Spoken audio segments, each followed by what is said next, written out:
Hola, ¿cómo están? Mi nombre es Eric Guimaray, soy profesor del Departamento de Derecho de la Universidad Católica y en esta oportunidad me interesa comentar con ustedes algunas reflexiones o puntos de vista sobre temas puntuales, procesales y sustantivos en el caso denominado lavallato, que implica la mafia brasilera y funcionarios públicos en contrataciones con el Estado.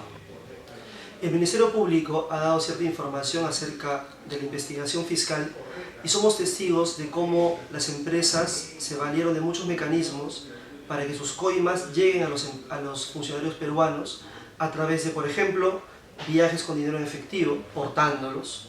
Otra forma fue la creación de empresas o firmas offshore para que reciban el dinero que luego sería entregado a funcionarios públicos. Y finalmente, incluso una gran empresa brasilera creó una corporación exclusiva para pagar sobornos. Al mismo tiempo, el Ministerio Público nos empieza a mostrar nombres claves en la función pública de las personas involucradas en las gestas corruptas.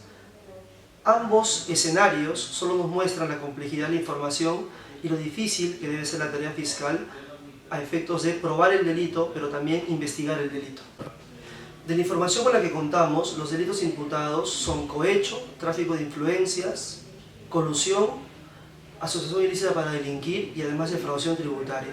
Sin embargo, no siempre estos delitos han sido aplicados a los hechos concretos conjuntamente o aplicados de forma eficiente.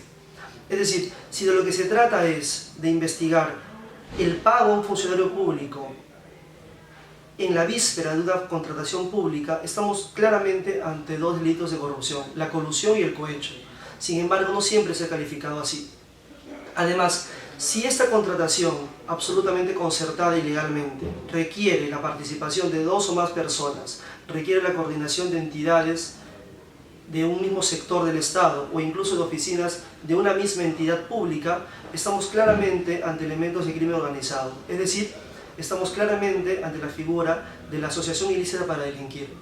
La ventaja de esta imputación tiene que ver principalmente con que abrimos el abanico de investigación, abrimos el abanico de imputados y, por supuesto, conductas que aparentemente no son ilícitas porque no están tipificadas individualmente en el Código Penal, pueden ser involucradas en la investigación como parte del funcionamiento de la asociación ilícita para delinquir. Lo que quiero decir es que con el delito de asociación ilícita para delinquir ampliamos la investigación y recabamos mayor información que a la postre, en un juicio penal, permitirán imputar responsabilidad penal de manera más solvente con el beneficio de participación del Ministerio Público. Otro punto importante que debemos tomar en cuenta es la calificación del delito. Calificar el delito eficientemente tiene mucha relevancia procesal. Por ejemplo, si determinada empresa transfirió 90 millones de soles o de dólares con la finalidad de hacer una caja para los sobornos futuros, no estamos hablando solamente de lavado de activos. Parece ser que estamos hablando realmente de delitos de corrupción, de actos de ejecución de sobornos principalmente. Entonces, cuando se califica por un delito de corrupción a la investigación inicial, lo que nos permite aquello es elegir mejor a los testigos, elegir mejor la información documentaria que se puede recabar, elegir mejor además a los posibles colaboradores eficaces. Si centramos la investigación solamente en lavado de activos, como suele pasar, o como está pasando ahora mismo en algunos casos concretos, nuestro nivel de investigación es absolutamente acotado y solo el fiscal tendrá que probar que los 90 millones de los que les he conversado tienen un origen ilícito. En cambio, si planteo el tema que los 90 millones fueron pensados para pagar sobornos, el abanico de investigación incorporará en las diligencias pertinentes la participación de funcionarios públicos, de empresarios, de entidades supervisoras, etc. Es decir, la investigación se nutre mejor siempre y cuando se califique de forma eficiente con los delitos pertinentes desde el inicio de las pesquisas fiscales. Y a propósito de los delitos, se ha echado mano del tráfico de influencias. Sin embargo, es necesario recalcar que el tráfico de influencias no versa sobre ir e influir. El tráfico de influencias castiga la invocación de tener influencias y a cambio se pide dinero. Entonces, si de lo que hablamos es de una persona que hizo de nexo entre una empresa brasilera y funcionarios del Estado, esa persona nexo no comete tráfico de influencias, esa persona comete cuanto menos participación en el delito de cohecho.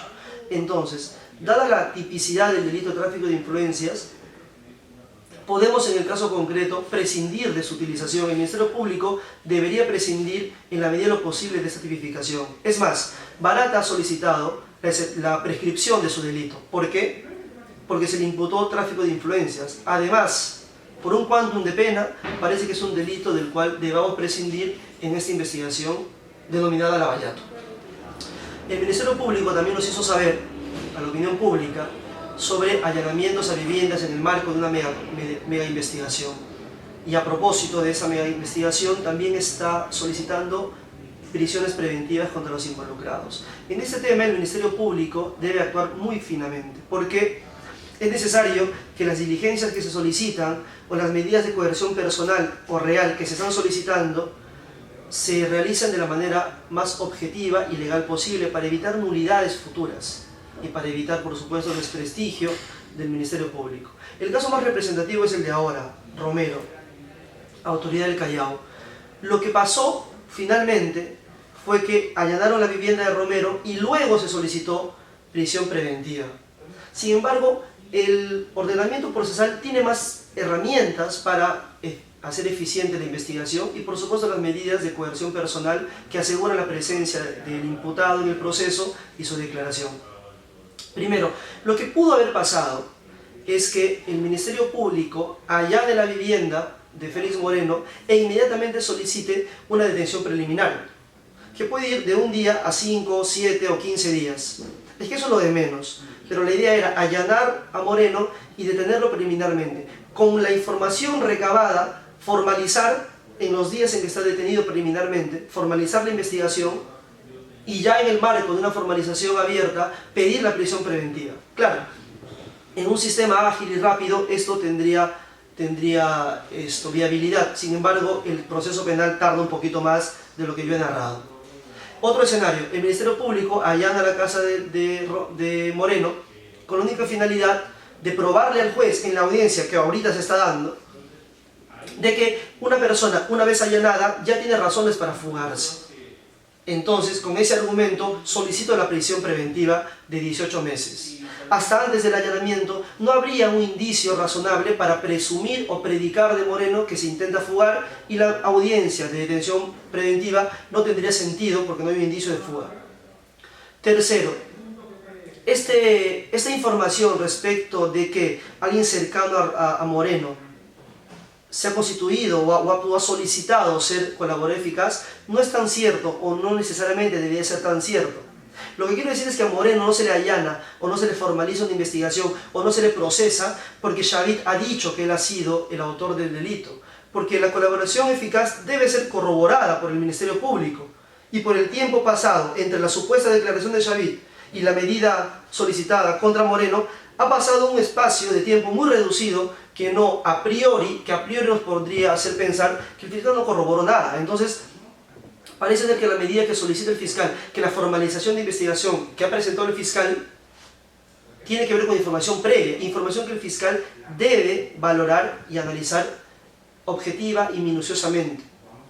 El Ministerio Público creo que debe tomar las medidas preventivas para no hacer el ridículo en su investigación, para no ser sometido a la valoración periodística, mediática o pública de un trabajo que realmente tiene que ser con pinzas, ¿no? Tiene que hilar fino el Ministerio Público en la labor fiscal y creo que lo viene haciendo, aunque a efectos de lucha contra la corrupción eficaz no parezca.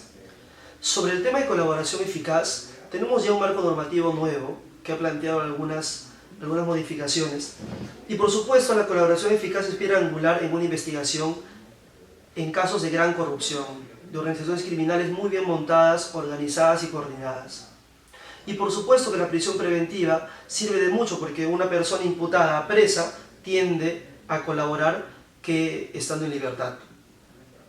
Sin embargo, el decreto legislativo 1301, que ha modificado el proceso de colaboración eficaz, tiene algunas herramientas que debemos explotar.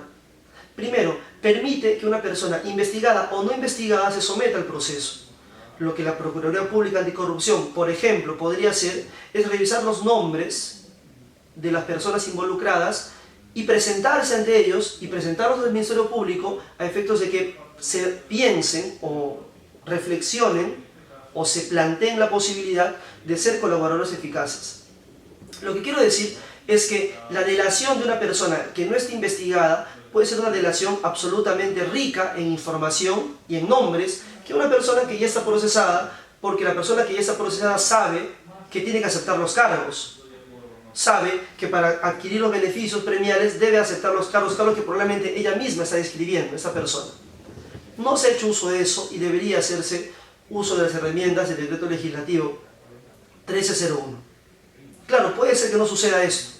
Puede ser que la persona que no esté investigada no quiera delatar a nadie. Sin embargo, la realidad nos muestra lo contrario. La empresa Odebrecht ha enviado en calidad de colaboradora, sin estar procesada, a su gerente legal.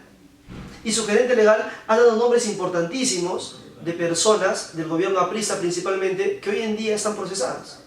Es decir, la empresa Odebrecht está participando en una investigación de la cual su gerente legal no es parte de la misma, pero que es colaboradora. Es decir, parece ser que podemos echar mano de personas no investigadas que nos ayuden en la investigación fiscal. Finalmente, la corrupción es probablemente de la categoría delictiva que más daño le hace al país.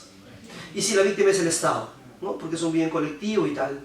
Sin embargo, el Estado cuenta con mecanismos para resarcir o recuperar o reparar a la población vulnerada, concreta, con una gesta corrupta. El Estado cuenta con un mecanismo de redistribución de la reparación civil cobrada, por ejemplo, y entregar a la entidad y a la población y a los sujetos realmente afectados con el delito. Debería hacerlo. Cuenta con un sistema, pero debería estar más articulado. Sin embargo, lo que me interesa llamar la atención es de que hasta ahora, como se ha concebido el proceso penal, intentamos reconciliar al delincuente con el derecho, con la norma vulnerada, con el deber infraccionado.